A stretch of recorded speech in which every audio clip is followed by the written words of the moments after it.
At sinalita niya sa kanila ang isang talinhaga na sila'y dapat magsipanalangin lagi at huwag manganglupaypay, na sinasabi, may isang hukom sa isang bayan na hindi natatakot sa Diyos at walang taong pinagpipitaganan. At sa bayang yaon ay may isang babaeng bao at siya'y naparoroong madalas sa kanya na sinasabi, iganti mo ako sa aking kaalit. At may ilang panahon na siya'y tumatanggi. Datapwat pagkatapos ay sinabi sa kanyang sarili, bagaman di ako natatakot sa Diyos at di nagpipitagan sa tao.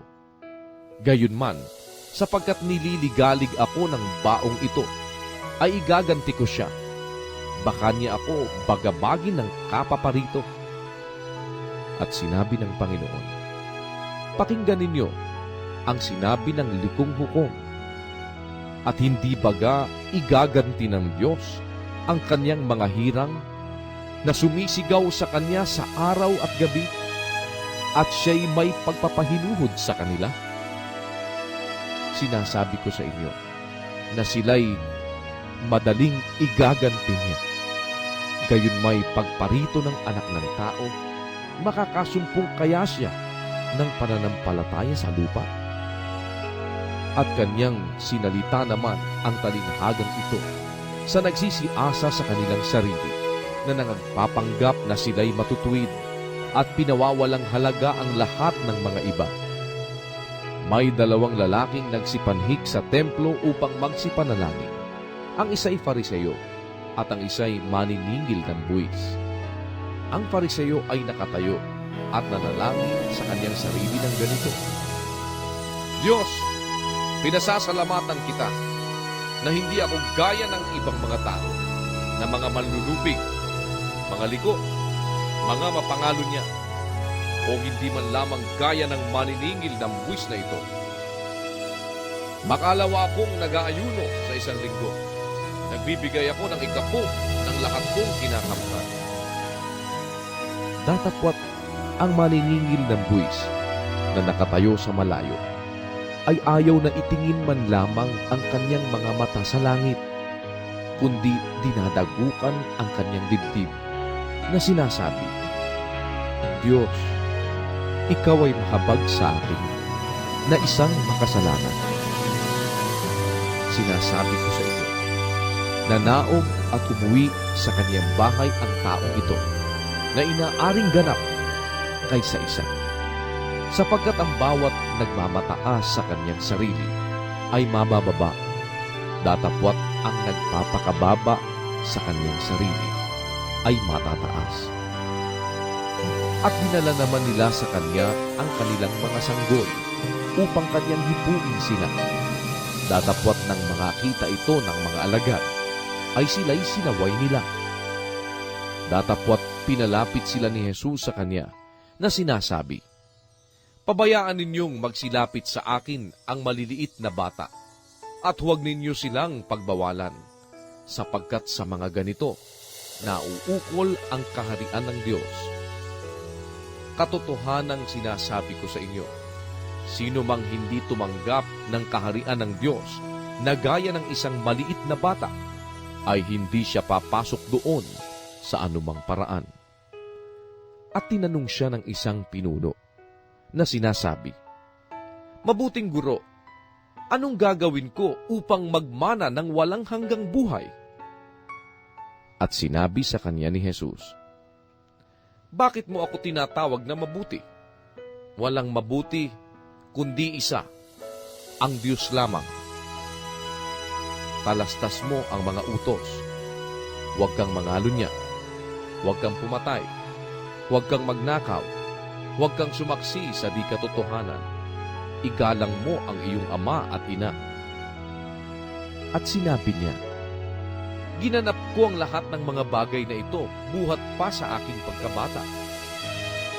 At nang marinig ito ni Jesus, ay sinabi niya sa kanya, isang bagay pa ang kulang sa iyo. Ipagbili mo ang lahat mong tinatangkilik at ipamahagi mo sa mga dukha.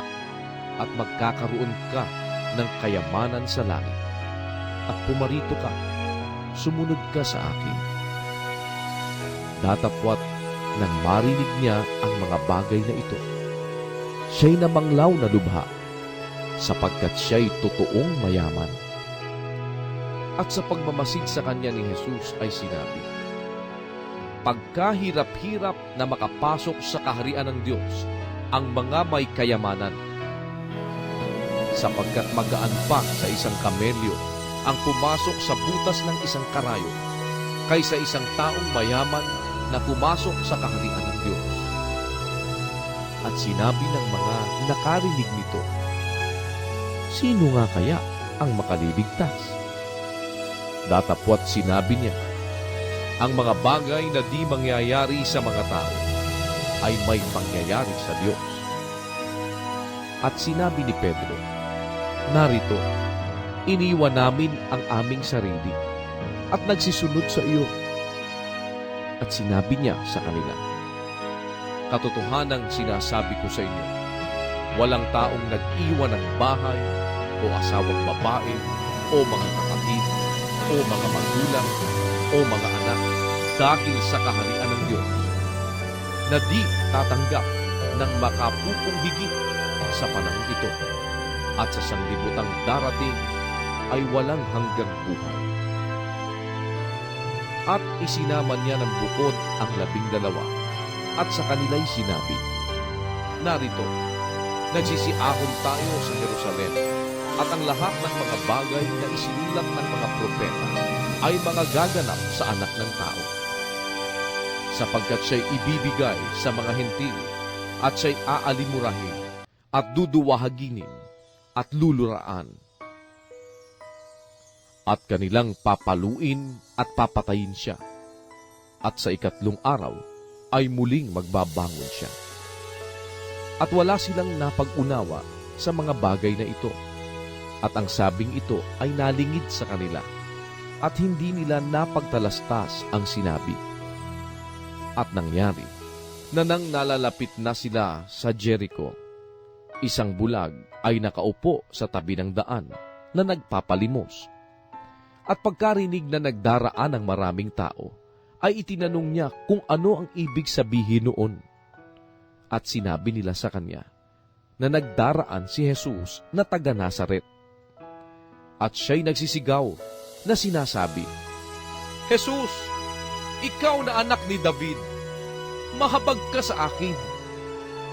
At siya'y sinaway ng nangasaunahan upang siya'y tumahimik.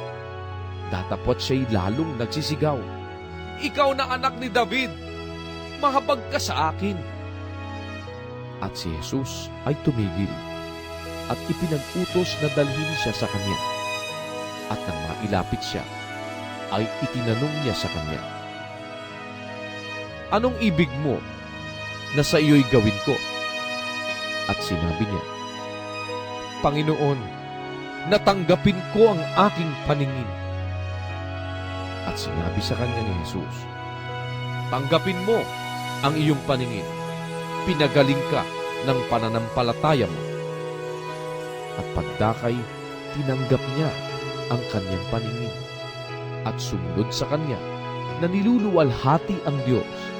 At pagkakita nito ng buong bayan, ay nangagpuri sa Diyos